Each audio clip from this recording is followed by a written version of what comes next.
5, 4, 3, 2, 1. Welcome back to Buckle up, baby. episode 7. 7. Rolling. Hardest one. Keep those episodes rolling. 7. We thought 6 was hard. There's this idea by Seth Godin, right, that you were saying? And he talks about what again? Just remind me one more time. Quitting isn't a bad thing. Sometimes quitting is the smartest thing you can do.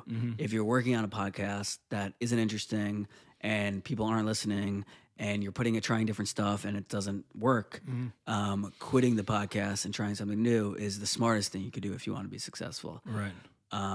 Knowing how to get through that dip and whether to quit or not is the difference, he says, between those who are successful and those who aren't. Right. And alternatively, you have to just be able to assess properly if you're in the dip that's going to lead to the launch. Right. Or if you're in a dip that's indefinite because it's not working. I guess maybe it's called a dip because if it's working, it's just a dip. If it's not working, it's not a dip. It's just kind of this It's where decline it's where down. it belongs. Right. But the thing is, the real question ultimately is how does one decide from a self-awareness standpoint where they're at in the process? Because you don't want to quit.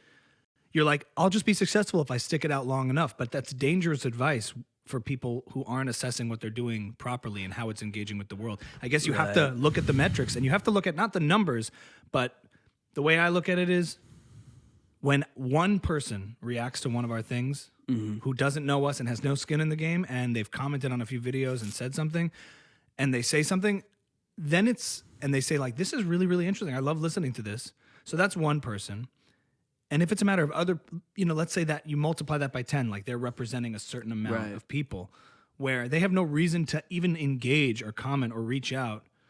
And even if it's a small pool, it's sort of like, when they do a screen test for certain people, like a small group, what do they call that? When they Focus group? Focus group. When you have a focus group, you're trying to like represent how a population at large would respond to something. Right. So I feel like we have our focus group, and that focus group has been responding pretty nicely. Right. Our focus group is our friends and your followers, basically, your TikTok followers. Right. And and I think the response has been like, this is cool, keep going. Right. So I guess that's how you know if you're in the dip. Right. And all that has to do is that focus group has to keep growing. Yeah. But it's not that what you're doing isn't working. It just needs to consistently keep on reaching people. I do that all the time, actually. I think, like, especially with like writing stuff and career stuff. And I was doing this with relationships also before I met Sarah, which is like, if I project how I'm doing right now out 10, 15 years, is it likely that something good will happen? Or like, if I project this out in 10 years, do I think I'm going to get lucky and things will go well? Or do I project this out 10 years and I just can't see if something doesn't drastically change, like how I'm going to get what I want? So let's say, you're dating and you can't get past the first date or you're dating and like you have nice long relationships. You just kind of haven't like found the right one yet. But if you keep doing that, eventually you'll find someone that works. But if you can't get past the first date with anybody, it's like, I'm just going to keep on going on first dates for the next 15 years. And if something doesn't drastically change, if I don't change something drastically, this isn't a dip. This is like not working. You're saying the pattern of just first dating? Or the pattern? The pattern of like, this isn't trending in the right direction. Having like good, solid, nice relationships, healthy relationships, something happens where it just doesn't quite work. So like, you can't like tie the knot with. So you can't like, you're not like, if you want to get married, you're not married yet or whatever it is. But if it's like, I'm only going on first dates, no one wants to go on a second date with me.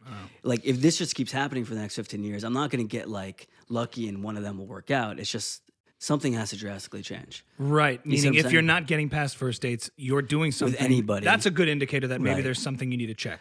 Right. So with writing, like, I'm writing good screenplays. People are responding well. No one like wants to make something yet. But like eventually, if I keep doing this, someone will say yes, probably. So you're getting good responses in the micro. And in the macro, you're getting good responses in the micro. Right. So that means that with time and just patience the opportunity will come about that the right thing has to happen. You just have to be in the game. It might come about. Right. Whereas if I was writing screenplays and I can't even get anyone to read them, something good. It's the writing. It's you not going to maybe happen. It's not going to happen. Right. Right. Right. If it's the same thing with any art form. If you're writing songs and every time you play a song for one person, they go, "Oh my God." And they're not related to you, meaning they have no other interest in making you feel good about it, or you're getting a reaction that's positive. It's just about putting the time in so that you get more reach. Right. On the dating thing, I think it's interesting that might have been a weird example. No, it's not though, because I think the way I look at it is, it's like, I feel like with people, the stuff on paper matters in the long run, and the stuff like day to day matters in the short run. What do you mean? Like the values, what somebody will eventually want, because you were talking about projection onto the future. So like, you're not like things on paper. Like, do you share the same values? Do you have the same outlook? Like, do you want the same things out of your direction in life? Whether it's kids and family and religion and all those kinds of things. Like on paper, if you're dating in college, that stuff isn't so relevant yet, but it will be. So you don't want to set yourself up for something that will eventually not work out because on paper you were not on the same page as to what you wanted. But the important thing is probably that day-to-day experience you have with somebody. And if that vibe is really strong, as long as, down the road, you're not going to necessarily butt heads on the macro big things, right? Like if somebody's, doesn't want children and you want children or something like that. It's like big things that will become relevant eventually. Yeah. If you're like, yeah, we're on the same page there too. That's not so relevant yet. We don't have those things if we're just starting to date. But this is going to be one of the weirdest people to quote here. But I saw Dennis Prager giving dating advice. Weird for you? You're a fan, right? I am, but dating advice from him is something I would never really necessarily recommend just because of the vibe. He's the 1 billionth sexiest man alive.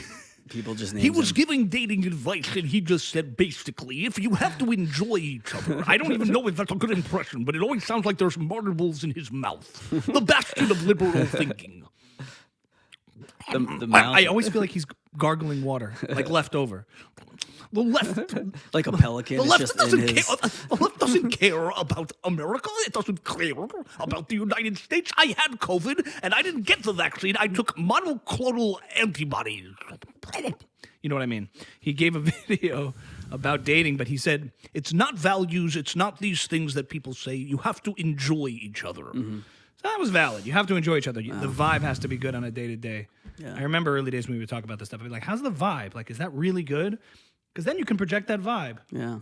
Like, if it's good today, and things are like good rapport overall, and then you can get through some of the, dicey stuff, and you're like overall on the same page in terms of where you want things to go.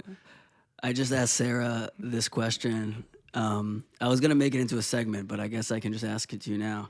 And the fact that Sarah didn't just completely dismiss me when I asked, but I was like, Sarah, would you stay with me if I had a Back to the Future complex where I legitimately believed that our daughter was my mother?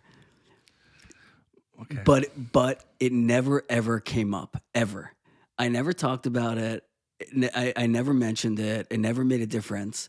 But you just knew that I believed our daughter was my mother. What compelled you to this? I don't know. And I don't know. And she said it would be something she'd have to think about. She couldn't have taken a question like that seriously. No. She didn't take it so seriously, but she laughed, and then it's nice to be with someone who laughs. And then I was like, what if it never came up, but I was part of a community of other men that also believed their daughters were their mothers, but in some sort of Back to the Future situation. I guess it wouldn't really matter. It's just a weird belief. We all have weird beliefs. But could you be with someone who believes something that's strange? It's funny. I watched this Mark Norman clip of stand-up, and he was talking about religion. And he was like, hey, I went to Catholic school, went in believer, came out an atheist. Came out an atheist. He says, it's weird that we believe in religion. Religion's kind of weird, Why do we believe in religion and not magic? You know what I mean? We don't believe magic is real. The magician comes, takes the bunny, pulls it out of a hat. What if instead of pulling the bunny out of a hat, he just said, bunny's in there? Trust me. Everyone's like, I don't see the bunny. He's like, it's in there. You just got to believe. Everyone's like, I don't believe it. you're going to hell. That's funny. But the point is, it's an interesting question in a serious way of how much beliefs really matter. Like even the weirdest ones. You were just testing how weird you could be with for Sarah. Yeah. That's what I was That's testing. the essence of the question. Yeah. I'm going to compulsively check this audio so we don't lose it. Because anyway, you were just basically testing how weird of yourself, the weirdest manifestation of self you could imagine in a realistic way. And if that's still okay with her, then that's like true love. Right. Because that's the fucking weirdest thing I've ever heard. And you're just like you thought it through to the core that it was so legitimate. You were part of a community of dudes who believed this. Right. And if we got that's together and discussed it with each other, but not with anyone else. and because that's fiction, it's not real. But if she could be down with that, then any amount of weirdness Pretty much. internally with you, she'd be okay with, But and you could feel safe. It starts with asking the question. Right. And she's okay with the question. She enjoyed the question. She enjoyed the question. Was it? How did it? When were we sitting on the couch? She's just like, What was they doing? how did she react to this when you Weberize her like crazy? Because that's only in your mind. Only you could put that I together. don't remember how it happened. I think, because we call each other, when I'm talking to our daughter, I'll be like, give this to mommy. I might have like referred to my daughter as mommy. And then you And had then a we're whole. like, what if I really thought she was my mother? In Back to the Future, it's that Yeah, I don't even know if it lines up. it's with not Back to the true. That's not Future. the sequence of it. It's that he went back to his own mother. To get his parents to have sex with each other. Right. Right. Right. And That was did his you ever see the mission. College Humor spoof where instead of doing that, she comes on to him? She's like, remember, she goes, Marty, for some reason, I feel like I'm kissing my brother or something. I'm sorry. But in the College Humor version, they just fuck. He goes, oh, you had sex with her, Marty. What are you doing? Well, Did you see that one? I don't think I saw And he that. goes, I was like, I'm sorry, Doc. She came on to me. Marty, what are you doing? You had sex with your mother.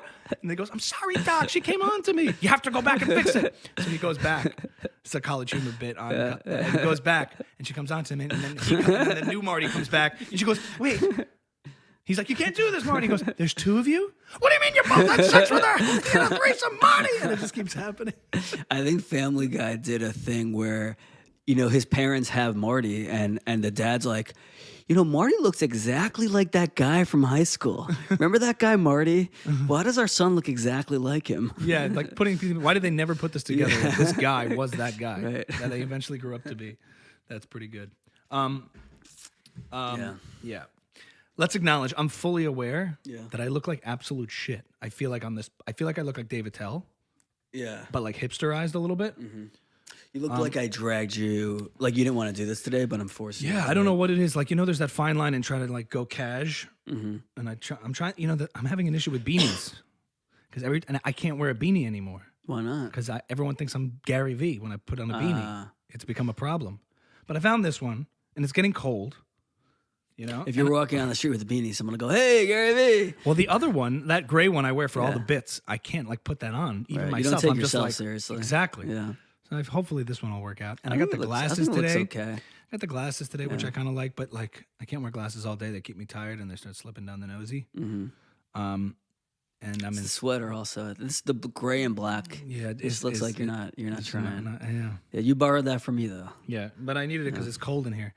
It's cold in here in our new studio. But I need all new clothes. We were Yeah. talking about that before when I Yeah. came here. Part of the problem is I haven't bought Button, yeah.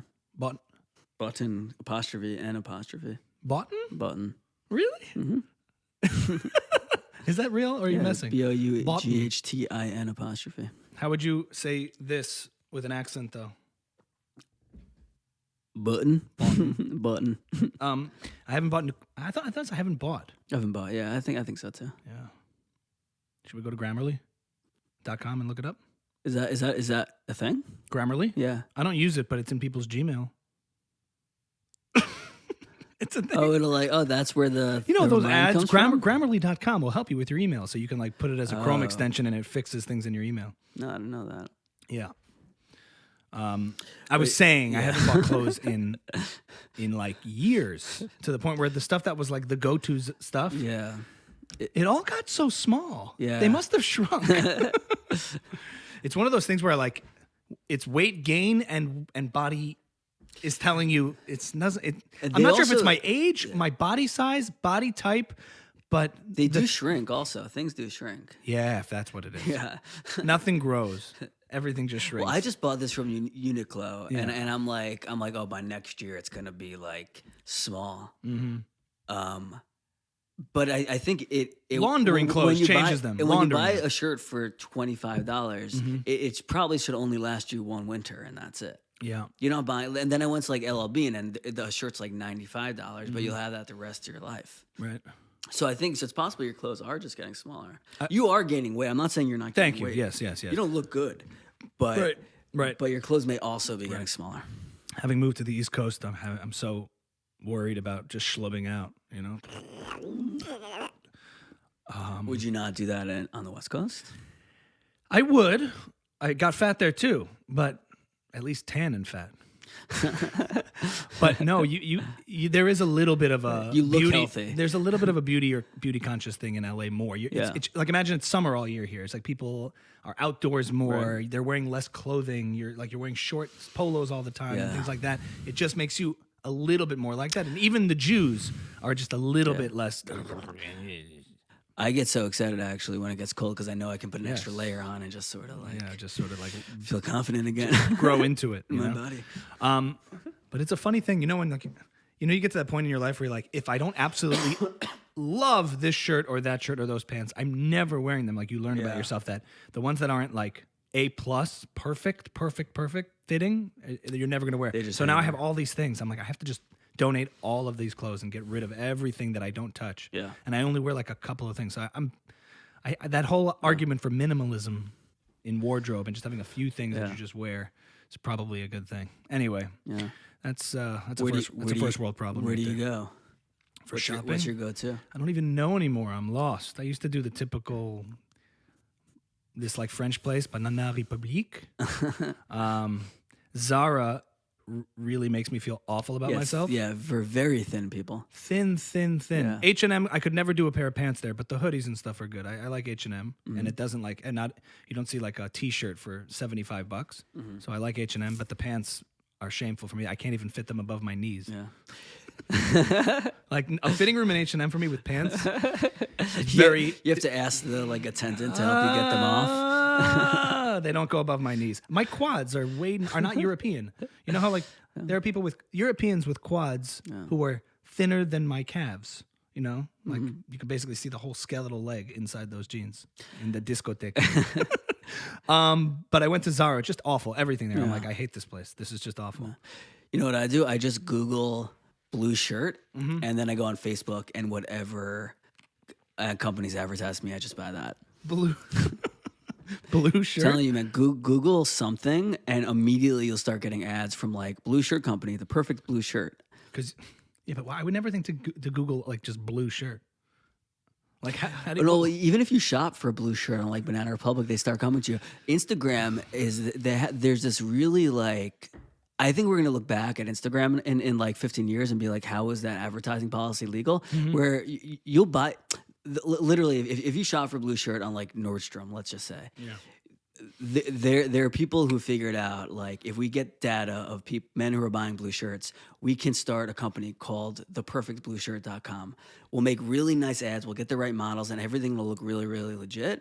We'll call it theperfectblueshirt.com and serve those ads to people on Instagram. And they're like, oh, wow, this is exactly what I want. And then the stuff is just like garbage, just absolute garbage. And they send it to you, and it's like so cheap, it's almost not even worth returning. Right. And this stuff happens all the time. Like if something looks too good to be true on Instagram, it's definitely too good to be true. But you know what I think? Here's my hot take. We are so much less exposed to commercials today in the traditional sense than we used to be. Like TV commercials. We are a commercial-free society now. We don't have to watch commercials anymore. Back in the day, You have to watch 5 seconds of commercials. That's what I'm saying. Yeah. Even that, we used to have to sit through. You know, you ever watch a show on Hulu and then they go through those same 6 ads like it used to be, sort of, and you're like, oh. And now, and the problem is now it's worse. It's just the same 6 ads. Yeah. But back in the day, it was like just part of the experience. Whatever you watched, whatever media you watched, you sat through 30 to 60-second commercials. You sat for 5 minutes, 6 minutes of commercials. And now those are all gone. Everything is bingeable and skippable. So if I have to get ads that are customized to my taste, that are trying to get my attention and are actually a little more informed, than ads of the 90s and early 2000s. I'm fine with that. But the product is shit. Absolute shit. They sent like You mean all those like comfortable pants were never in style until today. The ultimate pants, those are terrible. Exactly. Yeah. Yes. You're kind of right. They're all made of paper. Some of the stuff, like I mean, Sarah saw this dress that looked like this embroidered, beautiful thing, and she ordered it, and it was like literally like scanned on like a t-shirt. Like it didn't even look like the ad, but it was like cheap and like not like worth it. You're totally right. It's a scam. It's a straight up scam. I did it with a pair of shoes. Yeah. It said the perfect shoe. Exactly. Waterproof. Yeah. 100% waterproof. I promise you had just been searching for waterproof shoes on some other website. Yeah, it heard me talk. It was probably creepy. But I was like, these look great. They look like they're so comfortable. How could you go? They were like the slip-on kind. Yeah. I ordered them. And there was something terribly wrong. Yeah. When I put them on and I walked around, they just didn't behave like shoes on a foot. They just started slipping in ways. Like the soles and proportions were very awkward. All of a sudden my foot, I was like, what is this? Yeah. And I wore them for like a day to try it out. And they are waterproof, but it's made out of like a waterproof material that isn't comfortable for a foot. The company's budget is like 95% ads and 5% shoemaking. Yeah. Exactly. And you're right. All that stuff. I mean, truth is, all those pants, they look real good. They look amazing, and they have the right models and the right brick walls behind them. And you're like, this website looks so legit. So you ordered those pants, those perfect pants. Yeah, and you're like, this looks so legit. It's like all organically sourced from Kenya. Sweatpant, jean. You don't have to choose. Yeah, exactly. Combine them. Yeah, I've never been happier. And like, it's terrible. And they're awful. Yeah, these aren't real companies. Right. They're like fabric companies that just start websites, like bluepant.com, greenpant.com. You're saying that the models that are wearing those pants that I'm looking at are not pants. There's no manufacturer. There's no actual store behind it. They have to send you something. No. I'm saying no. They send you something, and that model's probably wearing those pants. But they make it seem like they're this big trusted brand that only focuses on green pants. That they're all the rage. Yeah, until I discovered blue pant, comfy tumpy. That vibe is like, oh, we can just manufacture that vibe and people will buy this stuff. Oh, interesting.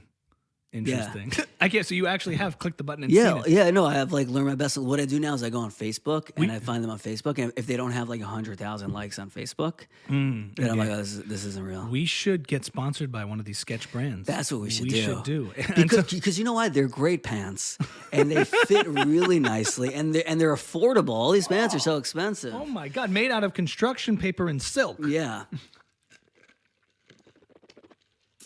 Oh, drinking on the pod America is runs on Dunkin', baby.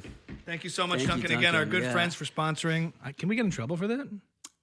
Eventually. I think if they see this, it'll be a good indication that we're on our way out of the dip. There's nothing like eating Dunkin' in hobo clothes. It just felt like I developed a tremor just eating the sandwich that you got me. I was like, thank you. This guy, I was on the street last night, and this convulsively, keep going. Unfortunate gentleman respond. He's like, "Hey, can I ask you a question?" Like, he wanted help, he wanted money, and the first thing he said was, "Thank you so much for acknowledging me and giving me some respect." And I immediately felt so good about myself. I was like, "You can have whatever you want." That's an interesting. It was a good opening. I also. He was a homeless guy asking you for something? I don't know if it was. Yeah, I mean, he needed help. He needed help. It's always hard, like. When I see people passing by, homeless people or somebody asking for something, and they just like completely pretend that they didn't hear anything, and that's weird too. I don't feel like it's a virtuous thing that I say I'm sorry I don't have anything, but I always say that, and I don't feel like I'm going the extra mile. I think it is though. Yeah, I guess that makes you one of the better people.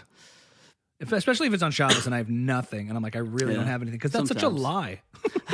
Well, I don't have a lot of. I don't keep cash on me that much to like. Oh, yeah, I rarely have cash on me. I keep 5s and 20s, but I'm not giving a 5 or a 20 to that guy.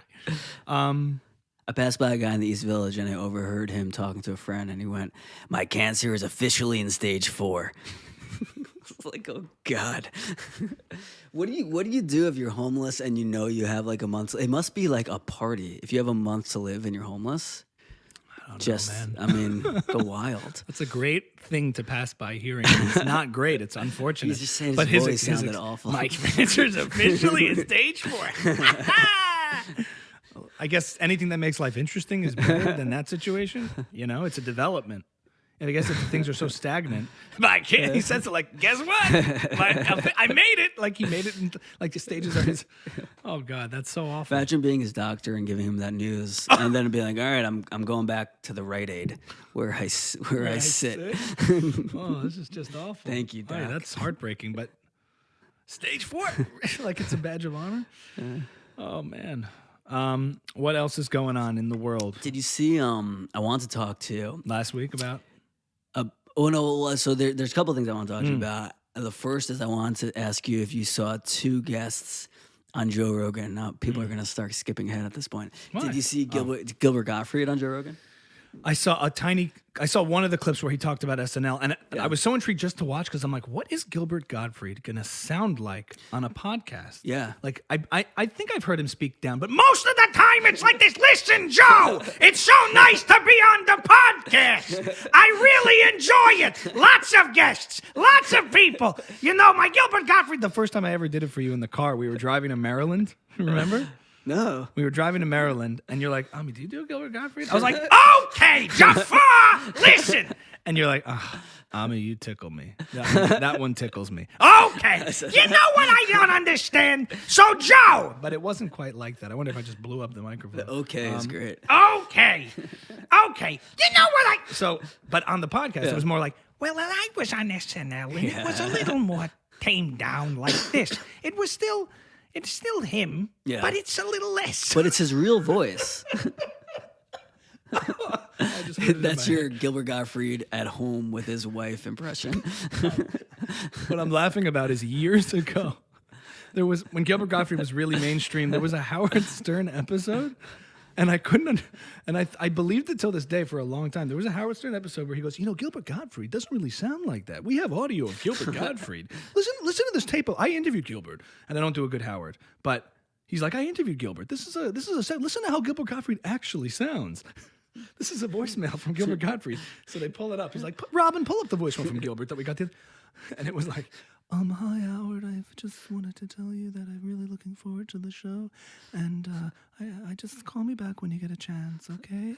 And Robin was like, no way. Yeah, that's Gilbert Gottfried. And I think it was a joke, obviously. But for years, I thought it was a serious clip. And I was waiting to hear some manifestation of Gilbert actually sounding like this. And then when he gets in the character, he talks like this. But he doesn't. Yeah. I think I just realized, I'm like, I think that was just a joke. And I thought about it for way too long a period of time that I thought Gilbert Gottfried this whole time has this kind of voice. But anyway, he was really just kind of like this, tamed down, but him. He's like, remember that guy from the Police Academy movies? With the... Bobcat, I think. Bobcat Gordon. Yeah, but he doesn't really sound what's like his name? that. Bobcat something? Fisher, maybe? I think Jerry Seinfeld hates him. Did you ever see that clip? Okay, keep going. Really? No, but I've seen him, like, that's like a fake voice. Yes. I forget what he sounds like, but it's like... Right. But Family Guys made fun of it, and I didn't get it because I didn't know who Bobcat was. It's like when an actor wins an Oscar and they get up and they have like an Australian accent. And Yeah, it shocks no you. idea. I had no idea. Yes, but what were you saying? You're saying Gilbert's real voice? So by the way, before I ask you about the next guest, he has an awesome podcast. I think it's called Gilbert? he has his own podcast where he has this encyclopedic knowledge of old Hollywood. He just talks about old Hollywood movies. He knows like every single story from like the 40s, 50s Hollywood. It's incredible. Like the actual movie or the behind the scenes? Like the behind the scenes. You know, when Cary Grant was taking a walk on set, he actually sat down on a couch and started banging Marilyn Monroe. Yeah. They were having intercourse during the shoot. It was behind the camera. And if you listen to Bridge Over River Kwai, you can hear it. Yeah, no, he's like this really like archive smart, like well-read, like dude, like in that one area, I guess. Right. He's a good comic too. He's like I've never seen like a set. I haven't watched so much of his stand-up, but I've seen some of his jokes written down. Oh, yeah? Quotes of Gilbert Gottfried, like jokes of his. He's like a very in the stand-up world. He's very respected as like a real comic. We know him from these roles in movies, and he's had a good acting career in that way. He has like iconic roles. He's so distinct, but his stand-up and like the stuff I've seen written, the jokes I've seen written are like really I mean, very crude, very raw. Imagine him when he was like a teenager telling people he wanted to be a performer. How many people were like, dude, you can't do it? I don't know. What did he sound like that? If he sounded like he did now, then he couldn't be anything else. If if you put that voice on, If that was him, you'd be like, dude, he can't do anything else. Could you see him doing like shul announcements? Okay. The sisterhood. Next week, we have a mazel tov for somebody who had a baby boy. Mazel tov to Richard and Fran Goldstein on the birth of a grandson. Mazel tov. Okay, next week, the sisterhood is putting together Young Professionals Banquet. Be sure to go and give some money. Okay. Shabbat Shalom. Mincha today is at 5:45. Mariv at 7. Havdalah. Don't make a bracha till you see 3 stars, bitches. Yeah, that would be good. Yeah, and then my next question was, Nobody else is downstairs hearing this podcast because it's really... Sarah's going to be like, what the hell was going on? Why was Ami yelling at you? What was the other guess? the next question, did you see Ben Shapiro on Joe Rogan? I saw that he was on. You didn't listen? Which one? He's had him on several times. There was... You had him on like last week. Yeah. Last week. I've seen a bunch of the clips of Ben Shapiro, and I saw that he was on again. I'm trying to remember if I watched some of it. Did they talk about meta in it? Yeah, they talked about Meta. Okay, so that was the episode. They talked about what you said. Right. I think that's where I stole it from. But Yeah. what else? What other notable things? They talked about the Israel-Palestine conflict. Juicy. I didn't get up to that. He was the last person I heard talk about it was Barry Weiss on Tim Dillon, and it was so painful because like Why? I like Barry. I guess I like her too, but she just was, it was like this rehearsed like yelling at Tim Dillon about like how unfairly Israel's treated. It just wasn't effective. Like you could tell Tim Dillon like was tuning out because he's like it just wasn't effective. I don't know. She was pointing him. She was talking to him. Yeah.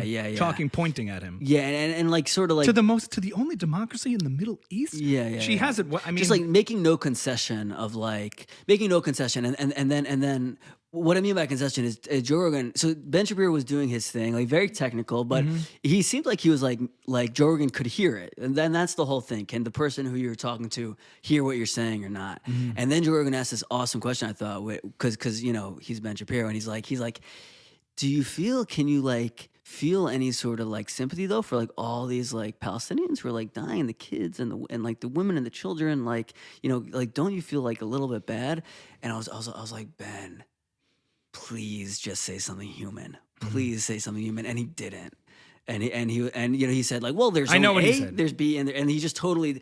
And like besides for that, I actually thought he just spoke effectively to his audience, and that was nice to see. I have to watch this.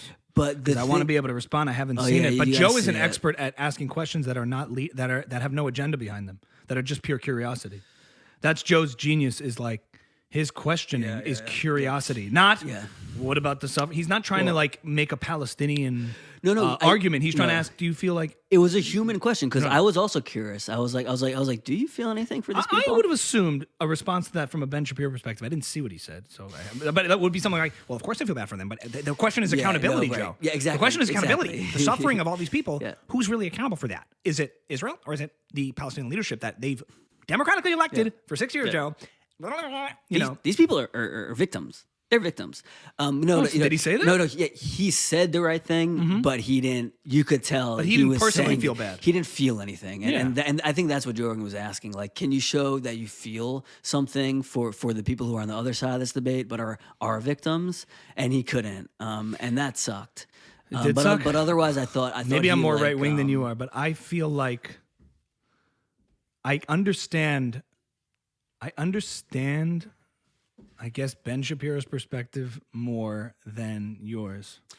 So here's what And I'll tell you why. Yeah, this is what I want to talk about. The people on the right of this argument, let's say, the ardent defenders of Israel, and I would consider myself one of them, or at least I'm not out there publicly in that sense, but I mean, those are the arguments that resonate with me, are looking at this whole situation, Israel-Palestine, as a war. Israel's at war.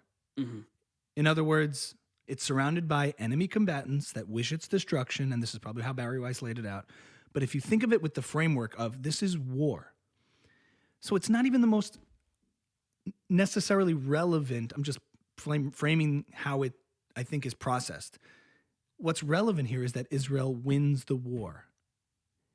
And that's justified because Israel is responding to aggression against it from people that wish it destroyed. Yeah. States, not every person, not every human being, but the surrounding states so clearly historically have sought Israel's destruction. They don't want Israel to exist. I don't think I have to convince you of that. Right. That seems pretty clear. The leadership in the Palestinian side certainly doesn't want Israel to exist as an entity.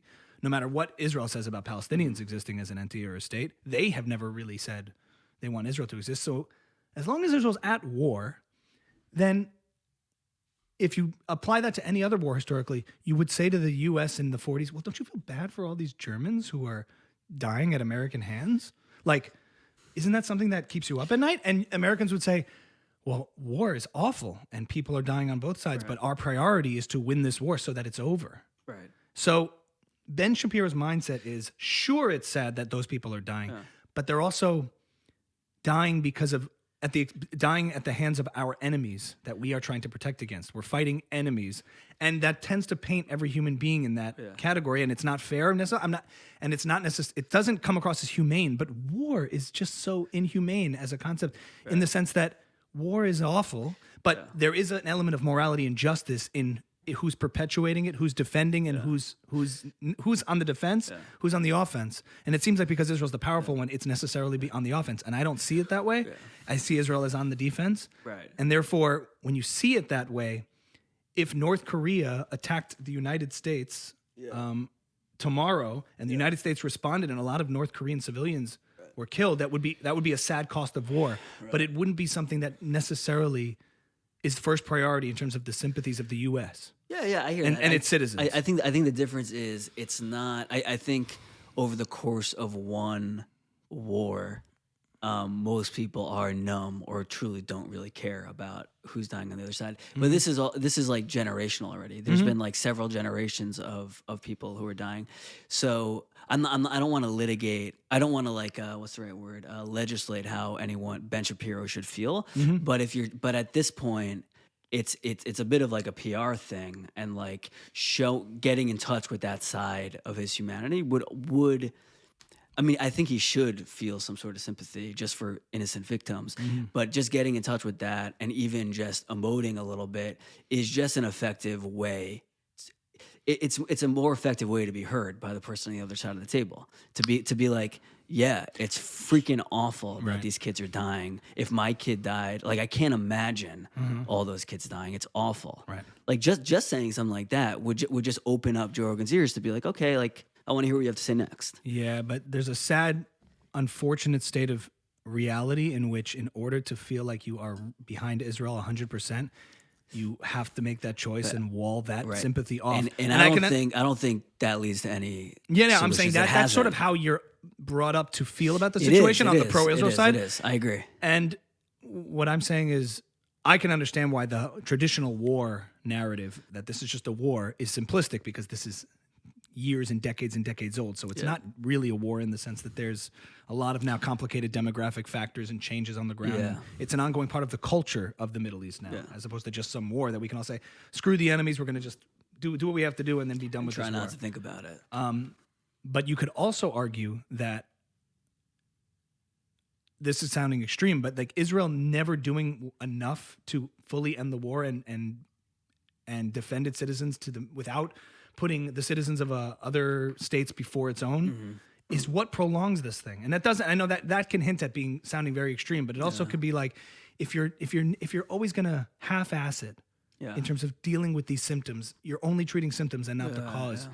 And in order for warring states and factions to get past it, someone has to be like clearly victorious.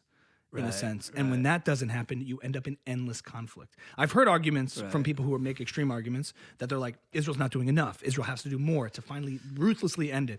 And in a way, there's something harsh about that, but it's also like war is hell and it needs to be done quickly and be over with. Not these concessions. Pretty dark. It's interesting. It's dark. It's very interesting. It's but dark. Very dark. It's sort of it's the argument that defends, dropping the atomic bomb. Right. It's that school of thought. Right. And I'm trying to think about that. I'm like, the atomic bomb. It's obviously the human side. He's like, it's the most horrible thing. Yeah. Also ended the war overnight. 2 atomic bombs. It was over, and the only choices were bad and worse. In reality, when you're dealing with fighting and war Right. and bloodshed, Right.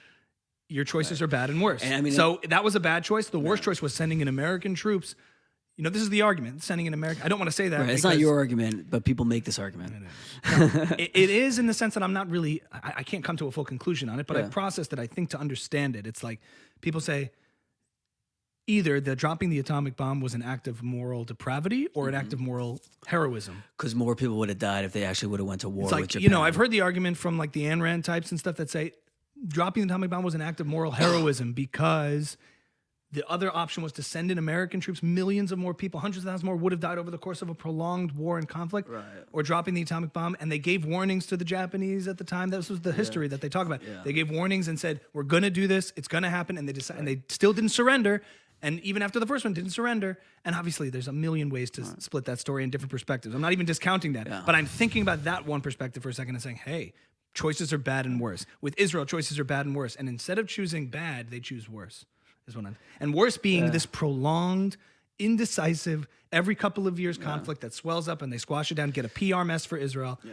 Now, I don't know. But I'm also not saying, hey, just do it. I don't want to be so simple-minded as to say, as we've heard growing up from people, they need to just It is play. simple-minded, but maybe it's. I don't want to even. complex, It's too. hard to entertain that idea, especially on a podcast publicly, because we're going to get It's not a destroyed. kind of conversation. But I do want to be honest about it. I'm like, that's one argument. Yeah. And if you're thinking, and if we're starting from the premise of I've war, never heard that before, actually. if we're starting from the premise of war, then all these things that people float as Israel's virtues, right? Like dropping pamphlets and warnings, and we only did this. We just demolished a house. We didn't do, all these things that are compromising Israel's ability to have full security by not going the. People think that's that's what it makes Israel's army great, and I've heard arguments that say that's what makes Israel's army weak and ineffective and prolongs these things. That they don't make decisions in terms of, even as early as 67 and all that stuff. We can go into the details of it, but the point is, the sad thing about growing up with pro-Israel advocacy in your life, one of the casualties of that is you sort of have to wall off this ability to sympathize with the other side because it humanizes them and then it clouds everything. So it makes the moral clarity of defense of Israel. You feel like you're at odds with that when you do that. It doesn't have to be. And I think you're right. People would process the pro-Israel message more if Ben Shapiro could just say, it's awful. Of course, that's the point. The human cost here is terrible, but I behoove you to consider the idea that the suffering imparted on Palestinians is really not accountable to Israel as much as it's accountable to what's going on there. And that's what he was saying. That was his argument. But he didn't do it with him. But you didn't believe there was interesting. sympathy there, and you're probably right. Yeah, right. So that wanted that to lead to a broader conversation about Ben Shapiro. Yeah. Because I had never heard his name before, and then he was on the first episode of Joe Rogan I think I ever listened to. You never heard him before Joe Rogan? Of course you heard of Ben Shapiro. No, I never heard of him. Pierce Morgan, he was on the Pierce Morgan is when that went viral. I'm so not in that like cable news world. Right. I had maybe seen his name a bunch. So I had never listened to Joe Rogan either. You ever see that viral clip with Dr. Drew and he grabs Ben Shapiro by the neck, the transgender military guy who was a transgender woman? No. And Ben Shapiro says, "What are your genetics, sir?" Because he keeps calling him he or something. I heard about it. This is early Ben Shapiro days when he was a bit more like, snotty. Antagonistic. Yeah, and he was just like, he asked a question to this woman, Zoe, transgender woman, and he goes, "And what are your genetics, sir?" And he grabs him by the neck and goes, "You try that again, and you'll go home in an ambulance." And he goes, "That seems mildly inappropriate for political discussion." He's so that is very Shapiro-esque. Very Shapiro. It's a viral clip. I can't believe that was like a huge. I think I've heard of it. Anyway, so you saw him on Rogan? Whatever. I listened. I think I saw his name, and I was like, I should probably listen to the Joe Rogan because my friends were telling me about him, and I heard of this guy's name. So I listened to the interview, and I was actually like, oh, I don't get why this guy is controversial. He actually seems to be making like a lot of like sense. But then like the more I listen to him, just the more frustrating is. And I'm trying to distill exactly what annoys me so deeply about him. And I think it has to do with like his response to the Israel thing also, where like for someone with so many opinions about other people and how the world should work, he seems to have, does anyone have like a more narrow frame of reference? Does anyone have a more narrow frame of reference in his own life than Ben Shapiro? He's like, well, if people make less money, they'll find different jobs. like that's what people do. Like he'll say something like that, and like have you ever met someone who didn't make enough money and had to find a job? Like I really don't think so. Like I don't know the details of his life, but it seems like he's been living in a bubble.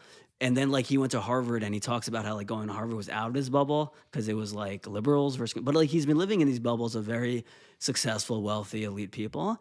And like it doesn't seem to have any interest in going outside of that. Like I just want to be like please just travel to India and like South America and like Thailand for like 6 months on your own and like come back. Just like travel, please go travel and come back and let's talk. You know, he was born in inner city Chicago with and very, very poor for like 10 years. He says he was very poor. Very poor. No, like he had nothing. He grew up in like he didn't go to yeshiva? No, he grew up in like urban development, public housing, had very little food growing up, was Shapiro? completely impoverished for like for the first 10 years. His father was like assassinated in front of him. Well, I didn't know that. I know. I made all that up. I made all of that up.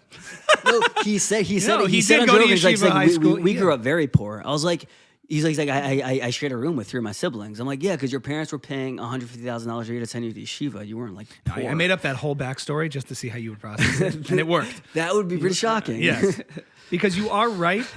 The thing about Ben Shapiro that I find Thanks for listening, fair. by the way. I know it was hard for you to listen. No, actually not, because I'm with you. Ben is one of these guys that, you know, I don't know if just because I would agree with him on paper, hanging out vibe-wise, he had a video about the Beatles that summed up everything you said. I want to hear it, yeah. Okay.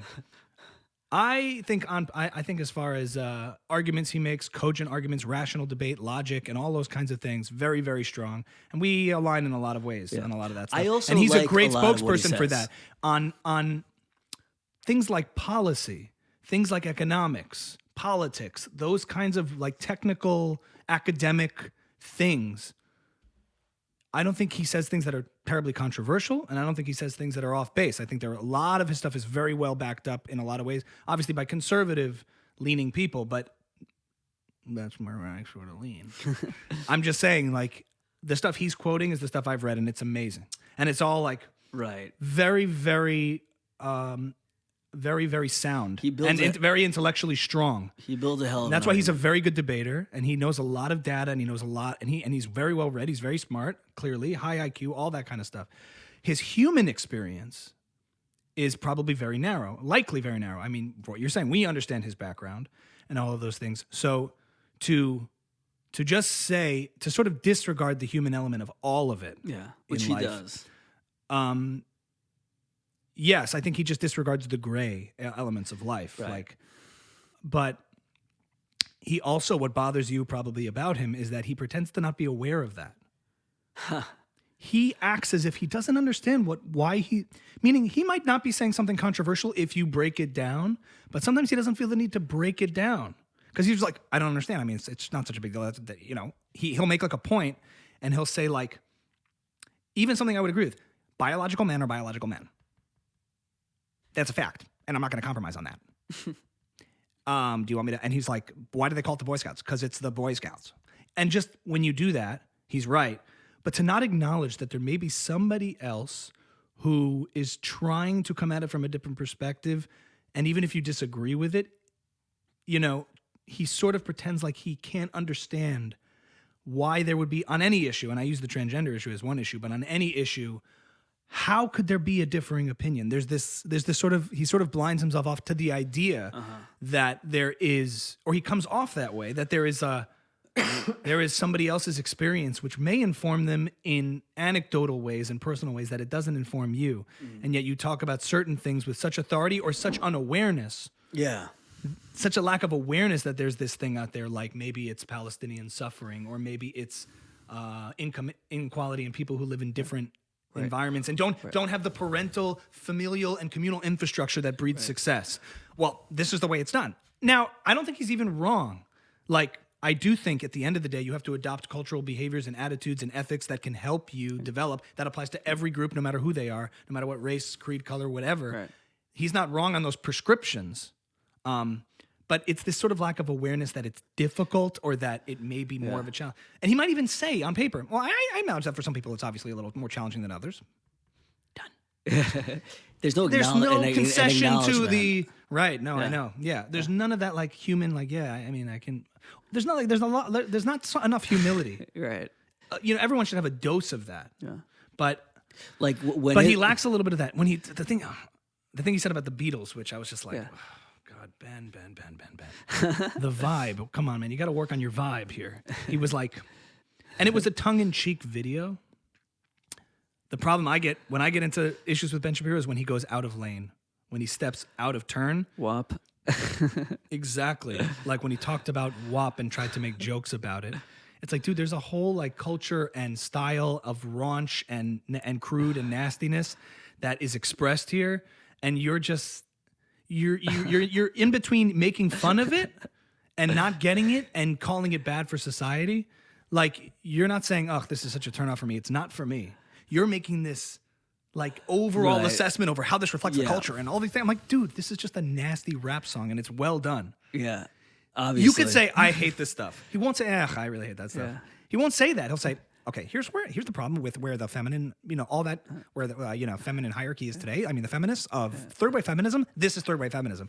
It's like, I don't think they're doing that. I think that, and I get when he comments on things like culture and art, and anything that issues has that sort of- anything to do with art, I guess. art, The human expression. Yeah. So he has this video. I'll get back to it. But he has this video on the Beatles. Yeah.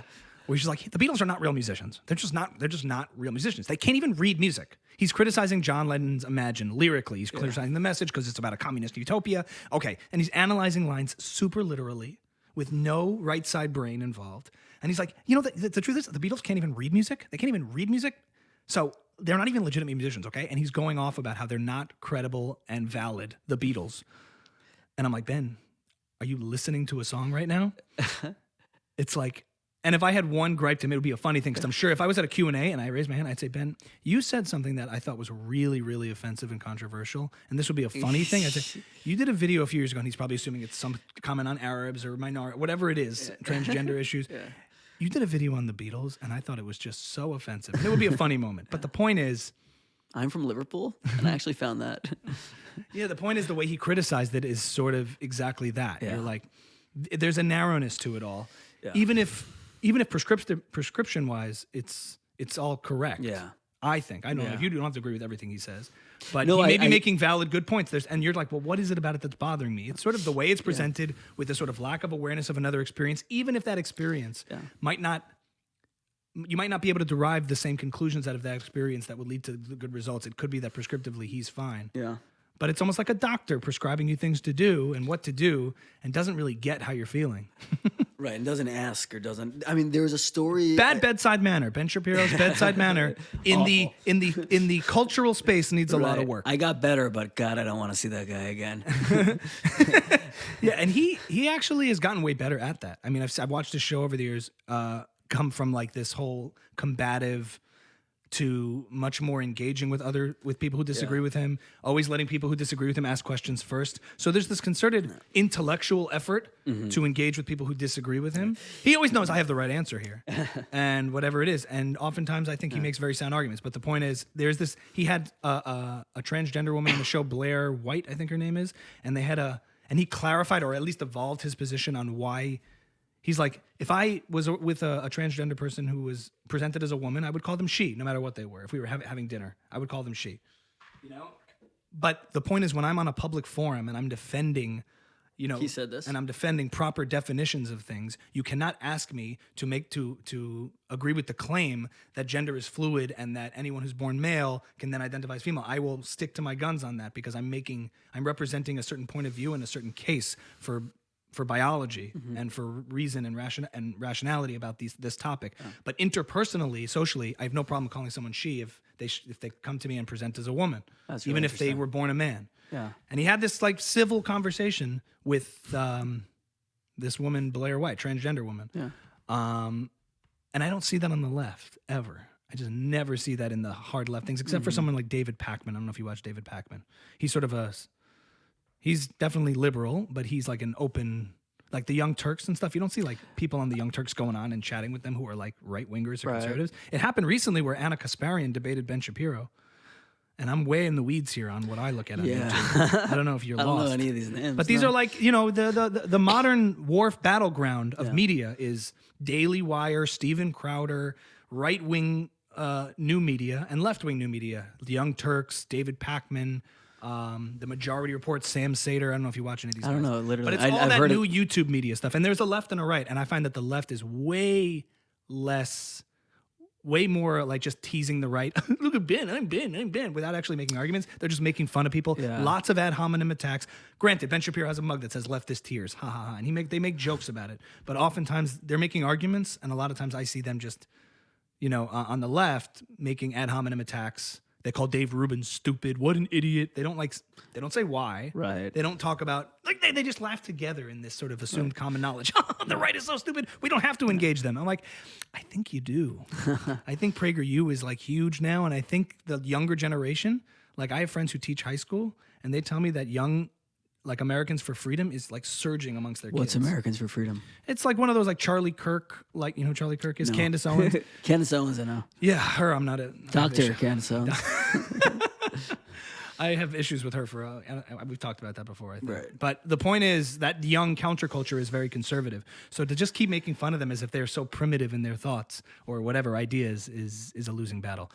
Michael, say something. Fuck. Sorry. Well, there was a story that which I thought illustrated it well that Crystal Cigar covered about this McDonald's somewhere in the Midwest, and all the workers, they were making, I think, $9 an hour, and they were petitioning the owner who owned several McDonald's where the workers made $15 an hour, and they were petitioning him for $9.45 an hour, and they and at some point they realized he needs us more than we need him, and we're all gonna walk if he doesn't give us this extra 45 cents an hour. At a McDonald's franchise? He didn't. They all walked. They all got new jobs elsewhere. And then the next day, there was a sign up that said hiring new workers for $9.45 an hour. Like, and which is sort of this cool economic story. That's how you read about it in the textbooks. If people don't like their jobs, they go elsewhere. If they get paid more money, if you know the employer realizes that's the new wage, you don't have to raise minimum wage. The owners will raise it themselves. This is the new like going wage. But then Crystal Cigar had a good point where like that's the Ben Shapiro version of it. Like, look, everyone's happy. The owner realizes, yeah, I have to pay this much. They all get new jobs. They may actually make more. This is actually like a positive thing. Michael's doing an impression on the podcast. Yay, we're rubbing off. It's positive. It's positive. But then Crystal Cigar made a good point where it's like yeah, but these people liked working together. They were friends, and like this place operated really, really well because they enjoyed each other and they felt accountable to each other. They were friends with each other, families. They would like invite each other to functions and stuff. And now they're all just kind of separate. And this place has to learn how to operate again. And like there's that other part to the whole story that someone like Ben Shapiro, I think, just really can't understand or wrap his head around, and it sort of brings it back to like the opioid crisis. Like there's this externality, cost Externality. to something like the Afghanistan war, where you have people coming back and they like encounter despair. And they start to like abuse opioids and like kill themselves, and like that's the part of like this really like autistic view of the economy. Like someone like Ben Shapiro will like go out and celebrate that. Like it's a shame that he can't wrap his head around that part of it. Yeah, but I think the angle you're taking, that criticism, is misunderstanding fundamentally most of these arguments Ben Shapiro represents, which is that there's this view. There's this view amongst left-wing critics of this stuff that if you don't think the government should do it, you don't think it should be done. That just because you don't think the government or the state should mandate something or should regulate or should get involved means you're against that thing that they are espousing to be for, like raising wages. Ben Shapiro's not saying, it gets confused because he's like, I don't believe in minimum wages or things like that. It's not that he thinks that employer should have stuck to his guns and not raised the wage. He's just saying it should be a decision that's made between them, and the government should not come in and mandate a minimum wage that is a massive cost and a moral issue. First of all, you're telling somebody who is the owner of that property, that McDonald's, what he can do with his or her property. And then economically speaking, if you artificially set some price without any knowledge of the situation of the labor market that the person's dealing with, you artificially set a price, you're imposing a massive risk and a cost that he might get a bunch of machines instead and hire 6 people instead of 8 people. The point is, whatever happened in that situation, he also, if that's true what Crystal and Cigar said, that the rapport was destroyed and he has to build it back up, then that employer suffered a cost for it. And he might have made a strategic business mistake. But then Gotcha. It's less efficient. It's more efficient to do it this way. But long term, the effect that it takes on the culture is more harmful than that breach of government responsibility with the owner.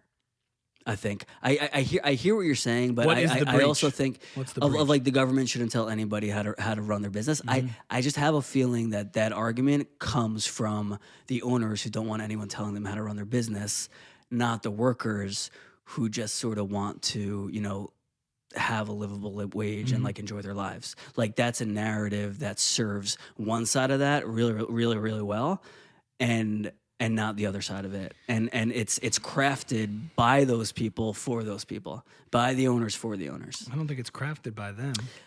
I think there's a reality of economics, and there's the wishful thinking of economics.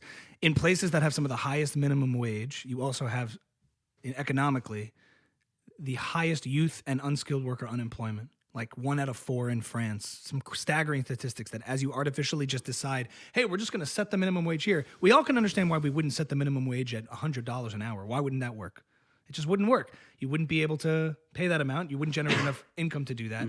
And you wouldn't be able to hire anybody. So it's a matter of degree, but if you artificially raise the wage, that's going to affect how many people you hire. Maybe one less person gets a job. And if turns out that with minimum wage policies, most of the time, what you find is that the least skilled workers end up getting priced out of the job. So it's good for those people who get to keep their jobs at a higher wage, but you end up hiring less people. You get machines to do work that otherwise a person can do. You're taking choices away from people who have very little choices to begin with. So if somebody says, listen, I can't hire you at 12 an hour, but I could hire you at 6 if that'll work for you. And if a person who has 6 or nothing says, I'll take it. When you get on, this is very Ben Shapiro-esque, I understand, but getting on the job training when you're very young and learning the ropes and learning how to show up on time and be responsible and do all those kinds of things, the human capital you develop. If arguments for minimum wage were true, then everyone would just get a minimum wage. If you think about it, like why wouldn't employers, these greedy employers, just keep everybody at these minimums? Why do wages ever rise without government getting involved? It's because over time, as people develop more skills and become more competitive and have more options of where to work, you have to raise their wages to keep them and to retain them. It's like that's the negotiation that happens. And these are just prices of certain types of labor.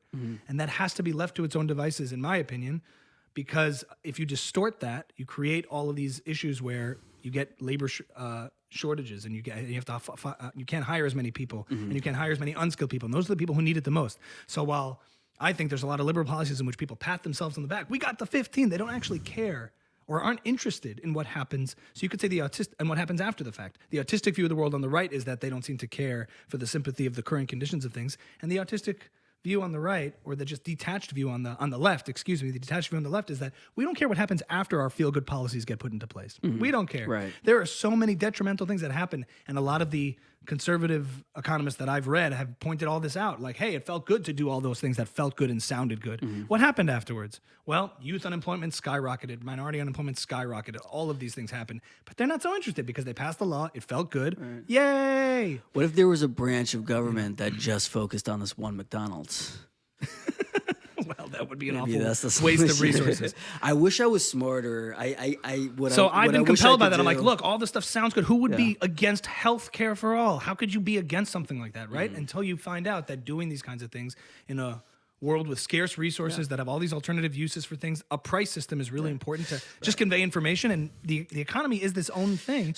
And you get involved in that in ways that in reckless ways, you have a lot of disastrous consequences. So I would say I hear that. I hear that and I appreciate it and I agree with it.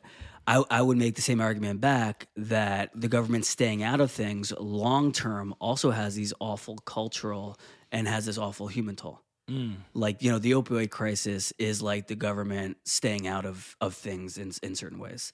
So like I think the government staying out has tolls on both ends. But that's an interesting topic. I don't know enough about the origins of opioid crisis and what's going on with it. Well, it's just, you know, it's like, I mean, it's these, I don't know either the details really, but I mean, it's these like manufacturing companies leaving the Midwest because like globalism is good and then just leaving these towns to die. It's like the government not saying, you know, you have to stay here and manufacture here. Like, you know, that would be pretty radical for the government to force a company to do that. But them staying out of it just guts these towns and these people and these families. Right. This guy, Hazlitt. And what's the long-term effect of that? Famous economist Henry Hazlitt, who wrote Economics in One Lesson, said you have to acknowledge the one problem of these arguments is one has to acknowledge that in the process of creative destruction, there is this lag period and there are people who slip between the cracks, and that's a real thing. So you can't just pretend that doesn't happen. Yeah. Well, this rabbi I was listening to, he was talking about slipping through the cracks, and he's like, how big are these cracks that tens of thousands of people are slipping through them? Maybe it's just the system. Right.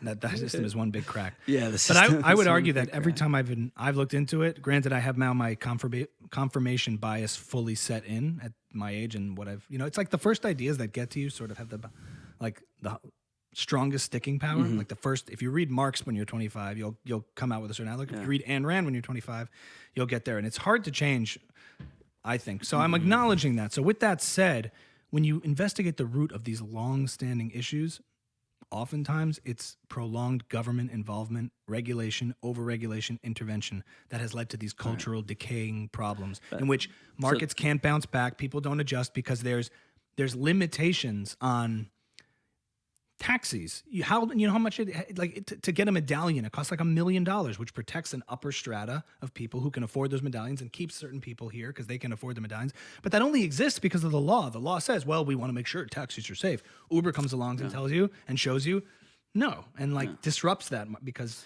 until it became regulated. But did it? I'm bullshitting. Now I'm in bullshit territory. I don't know what the hell's going on. I think next Halloween we should do like a Bizarro episode where you had read Marx instead of Ayn Rand. Yeah. At 25 and see where you'd get. But my point is a lot of these deep-seated long-term, if you look at the issues in society, and anyone who's listening to us who's more left-wing or whatever is probably going to become infuriated here with my simple-minded right-wing ideas. Leave comments, please. Please. But education, healthcare, housing, a lot of issues where the government involves itself most is where you see these decades-long wasted money, resources pouring over, and they keep saying, oh, we just need to do more, we just need to do more, we just need to do more. And you see these long-standing, lower quality services and more expense. It gets more expensive with time and lower quality. And in the areas where it has the least amount of regulation and government involvement, technology, anything else, automobiles, whatever it may be. If you just look at areas of the marketplace where over time you see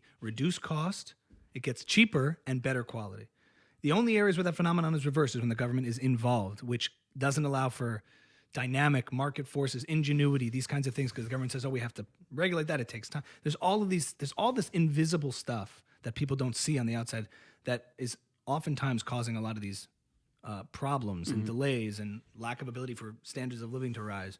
So I'm right. We're going to have a Weinstein on next week. Yeah, somebody with a little bit more of this. I don't know. I've read guys like Thomas Sowell and Milton Friedman and all these people. They've shaped a lot of my thinking. That's for sure. Fully confess that. But I've yet to hear arguments that really I find so persuasive. A lot of times when you hear arguments of the left and the right, it boils down to, well, it just shouldn't be that way. Well, that's just wrong. You know, oftentimes people who have more left-wing sympathies or something like that, or resonate with that just seems wrong. It just is wrong that someone has $1 billion. It's just wrong that it's sort of this cosmic injustice of the world. That's not really such a compelling argument for economics. You're arguing about the world as is, and the conservative premise is often how do we come up with solutions with the world as is, and the liberal perspective is no, how do we ideally design this utopian society that we can strive to at all costs? So our friend Ides, see, I'm being gracious. Our friend Ides, I think is really well spoken about this. Maybe for episode 10, we'll have him on. Dude, he's due. I'm gonna tell the folks, but he's been texting me, just brutalizing me like crazy. I want to have him on. Do you want to see that? I want to see that. Yeah, just like sending. All right, and then I have a topic we can close on after this. He says to me something like, I say to him like an idea like that, like I just told you, and that's how I just feel, like generally speaking. Is this allowed to read other people's texts? Well, he's going to come on the pod. Yeah. Yeah, he's been. We wanted to have him earlier, but we decided it was better to just us two for a little while. Okay. And then we'll move on to a different topic. Okay. Here's some text from a good friend. I hope he's okay with this because this is so funny. I have to find something good. I did understand it. I couldn't disagree more strongly with it. Also, long-term. There's some funny ones here where he said like, "Oh, where is it? Oh my God, I'm stalling. He's engaged. I mean, in the podcast. Oh yes, he's loving it. Human. Oh, he said he called me Ben Shapiro at one point. He's like, or he said that just sounds like a Ben Shapiro thing. I'm like, maybe. Oh God, I went too far back, dude. I went way too far back. All right, so maybe we'll. He just said something along the lines of, basically like, wow, the only people who believe that are libertarian fucktards. Yeah, that sounds like him. So we got to have him on. Effective. Anyway, sorry, I was looking for something good, but he basically said, "Wow, I can't believe someone would believe that. The only people I've heard making those arguments are dumb, fucking fickle, unfeeling libertarian fucktards." He also, but he said like, "You got to read more, dude. You got to read more," and all this stuff. And I'm like, "That's not fair, Alex. You like reading. It's a huge disadvantage." Yeah, you've never read anything I sent you. You don't consume content unless it's video form. Me? Yeah. Read Shmuley Batach's Kosher Sex, My Year in Israel. That was my first book. Yeah, my first book. Good. Yeah, other than everything else was Spark Notes in high school. Like Catcher in the Rye, all Spark me Notes. Too. I never read in high school. And then when I got to Israel, I picked up a copy of Shmuley Batach's Kosher Sex. Link in the bio. He'd come on the podcast. Link in the bio. He would. He would love to come on the podcast. We're going to talk about kosher sex and kosher sutra and all the different things. Only in Judaism, sex is held to a very high regard. You got a little on your some microphone fuzz. You got it. I think you got it. Yeah. In any event, he would come on. That'd be such a fun one. We should ask him. We'll tell him we have like 1 million views. I like that. He's not going to look into it. Why don't we just we'll crop. I can Photoshop 1 million onto our thing, send a message. He'll come on promoting a new book. He'll zoom in at Kosher the very Doggy least. Style or something like that. But the point is, I did read that book, and I have read a bunch of books, but most of the books I read are only to kind of reinforce my current opinion. What are we at now? Because that's funny. There's a topic I want to talk about if we still have time. Let's wrap up here. All right, cool. So there's this really cool project, and I think it's wrapping up this week. Just wanted to talk about. It's called Constitution DAO, ConstitutionDAO.com, and it's this new thing called the DAO. Do you know what that is? Department of Assholes Organization? Exactly. Yeah. It also stands for Decentralized Autonomous Organization. And it's, I think, an incredibly exciting facet of crypto that is not like getting quite its due. So everyone knows about NFTs and Bitcoin and all that. But there's something else that this technology can do, which is very, very cool. And like the real tech heads, like tech nerds, are like obsessed with it. And so there are these things called DAOs. And this particular DAO is trying to pool money together from as many people that want to give in order to buy the last privately held copy of the U.S. Constitution that's going up for auction at Sotheby's. Okay. I think it's like in like a week or two. What is a D? Can you define that for me? So a DAO is, and I'm still learning about it, but in the same way, compared to a Kickstarter, basically. With a Kickstarter, if you start a Kickstarter, like, hey, we want to start a podcast, we want to raise $100,000, I give my money to Buckle Up, Kickstarter, and then once I give my money, we can pretty much do whatever we want with the money. If we decide to put it towards a podcast, then that's great. If we decide to go buy like 2 Ferraris, like maybe did they make a return on this investment?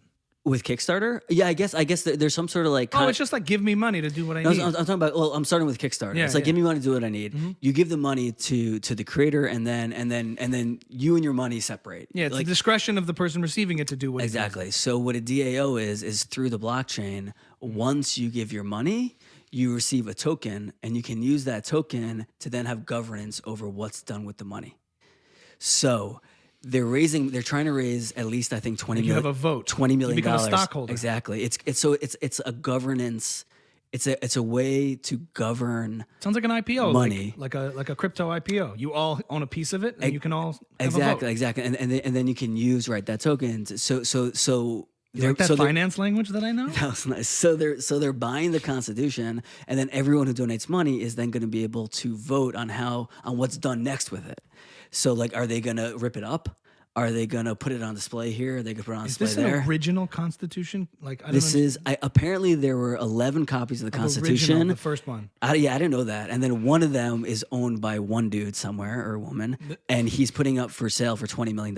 This whole thing sounds like a premise of a movie that you would come up So with. that's why it's perfect. It's like a national treasure thing. So it's like cool, it's interesting, it's wild, it's absurd. So it's getting a lot of attention.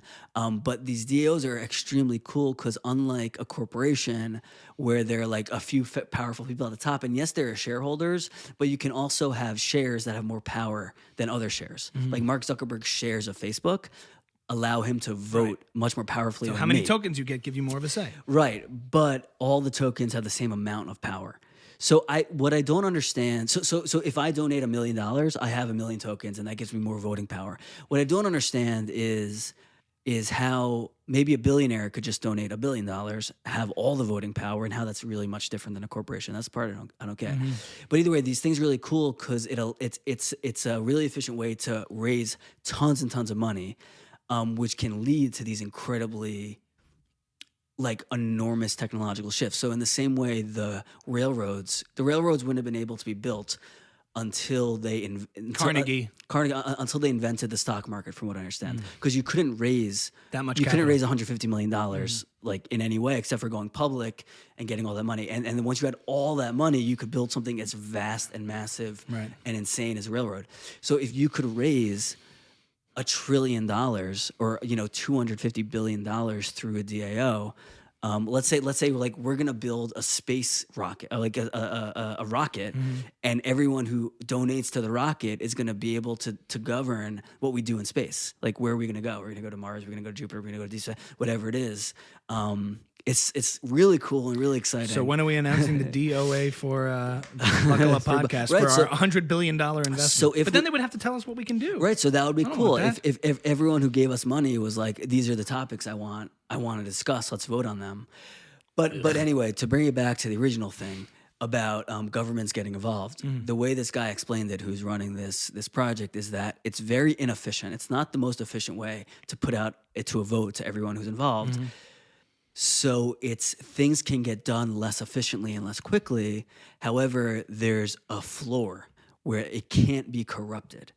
And so you put up with that inefficiency in order to guarantee nothing can ever get corrupted, which is sort of like I think the question people are asking about democracy now, where it's like we're doing these things to be very efficient, but there's this corruption has leaked in that is sort of souring the entire thing. I would just argue that we're not looking at a chessboard society where everybody can just be moved here, moved there, moved there. Oftentimes there's this outlook that, okay, so we just move this piece here and it just stays. But this piece here has its own will, has its own incentives, has its own interests. And this piece here has his own interests or her interests or whatever. These are human beings we're dealing with. And the person, me, moving them is subject to influence. And I have my own interests. And as long as those things are competing and then you're giving some people power over other people, the government is just a bunch of other people that we're granting power to make decisions over us. Right. So And that's- corruption is inevitable. and that's which the is opposite of a DAO. correct. So the corruption is built into the cake because as long as you're giving not human beings who are corruptible and even not in a negative way, they just have their own political incentives, and you have your own incentives, market incentives, political incentives. It's corruptible, and if you give the ability, if you expand that ability of the government purview over certain areas of life, then what inevitably happens is people lobby those areas of the government to curry in their favor. My argument would be get the government out of those areas of life so that their influence is marginal on those areas of life because they're inevitably corruptible, even with good intentions. And even if the good intentions do get through to the right people, there are always costs to those things that are unseen. Like I was talking about before, like minimum wage, that can lead to those kinds of consequences that we don't see. And then the person who was responsible for passing that policy, it's not like they're punished for it, for all that unemployment that happened. They just move on to the next cause because it's hard to connect the dots. So as long as you have human beings ruling over other human beings, my belief is their job should be to simply protect people from their rights being violated. Right. A protector of those rights from other people so that people can't screw you, steal from you, rob you, hurt you, whatever. That's the main role of a body that has coercive power. Because we're not dealing with just this benign, omnipotent Sure. entity that is all seeing, all knowing, and can just make these kinds of decisions. That all we have to do is create this perfect. There's always a cost to that, and then the people themselves are corruptible. So in this case of the crypto, like the whole idea is that there's this mechanism in the blockchain that makes it not corruptible, Right. so that no one can exercise too much power, and it's all voluntary exchanges between people. So you're not actually granting power for people over everyone just because you're granting a vote. I understand the analogy. The main difference being you're granting this certain people coercive power over other people. As soon as you introduce that force element into it, because at the root of it all, what backs up government is the ability, is the gun, is the ability to say, if you don't listen to what we're saying, or if you violate directives, we could take your property, we could take your freedom, and we can put you in jail. Yeah. And that makes it an entirely different category, I think, in terms of human interaction. My last question for you is, what would it sound like if Ben Shapiro and Gilbert Gottfried had a baby? Oh, I love that. We're going to end on this. Okay. I mean, Jafar, seriously? I mean, Aladdin is poor. Right? He's underclass. He's underprivileged. He needs to work harder if he wants to become a prince. I mean, doing it this way by fraud and deception is just wrong. That's just Ben Shapiro. You're right.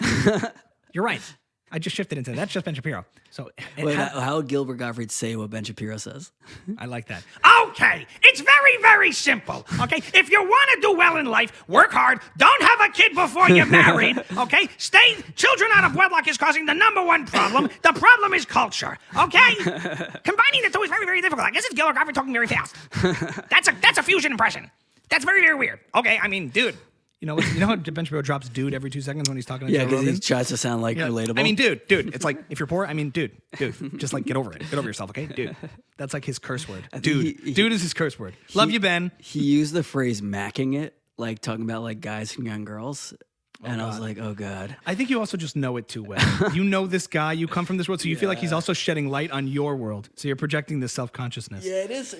You're like, oh, God, please don't let them know how pathetic we are. We're such losers. And you're just out there repping. You're repping for the Yidden. And please don't let them know that we say macking it. And Ben, if you're listening, just stop. We'd love to have you on, Ben. We would love to have you on the show. I mean, don't stop with everything else, but come on the show. And do your thing. Yeah. Good guy. Great guy. Good guy. I don't. Again, I said I like most of his ideas. Just the way he would run. He would make me look so stupid. Like he would run circles around me. But it's amazing. I would just say that you're, as a pro-Israel person, you were made anti-Israel by 2 pro-Israel advocates. That's what I took away. Barry Weiss and Ben Shapiro turned you into a Jew-hating, anti-Israel, activist. So maybe one guy at a time. Come on and turn me back around. Yeah, I think we have to get this guy Rudy. You ever see this guy Rudy? Rudy Israel? Talks? Rudy Talks on Instagram. I think it's Rudy Israel. He's like this. Was he the guy who got trapped in Nigeria? He got arrested in Nigeria. I think so. Yeah, let's have him on. That'd be fun. He's good. He'll convince you. He does it. I'm glad we're ending on that. He does exactly that. Yeah. He does the right thing. And Harry Rosenberg as well. No, I'm serious. No. They have I just didn't see that one coming. They have because they're friends. I see on Instagram they're friends. They have a message of like love. Yes, and it's like we have to love each other. So his arguments are so unfalsifiable because every time someone tries to pigeon, Rudy's are unfalsifiable in a sense. He's so good at arguing with people because when he gets into it, the second they try to pigeonhole him into his sort of caricature corner, he says, "I know, I agree with you. What's happening to them is terrible," and they go. Say what? And then he's actually much more persuasive. You're right. I would think. I meant just about. Buckle up, episode 7, everybody. Number 7, baby. We're agreeing. Yeah. Let's have Rudy on. Rudy on. Rudy does exactly what you're talking about. There's the only person I can think of. I'm glad we thought of him. Yeah. By the way, I want to say one thing. A friend of ours asked if we're on Spotify or Apple Podcasts. We are on Spotify and podcasts. So if you want to listen to this instead of watching it, just go on Spotify and Apple and Stitcher. We're there. We're there. Yeah. We're there. All right. You know what this means, Michael. Buckle up, baby. Okay.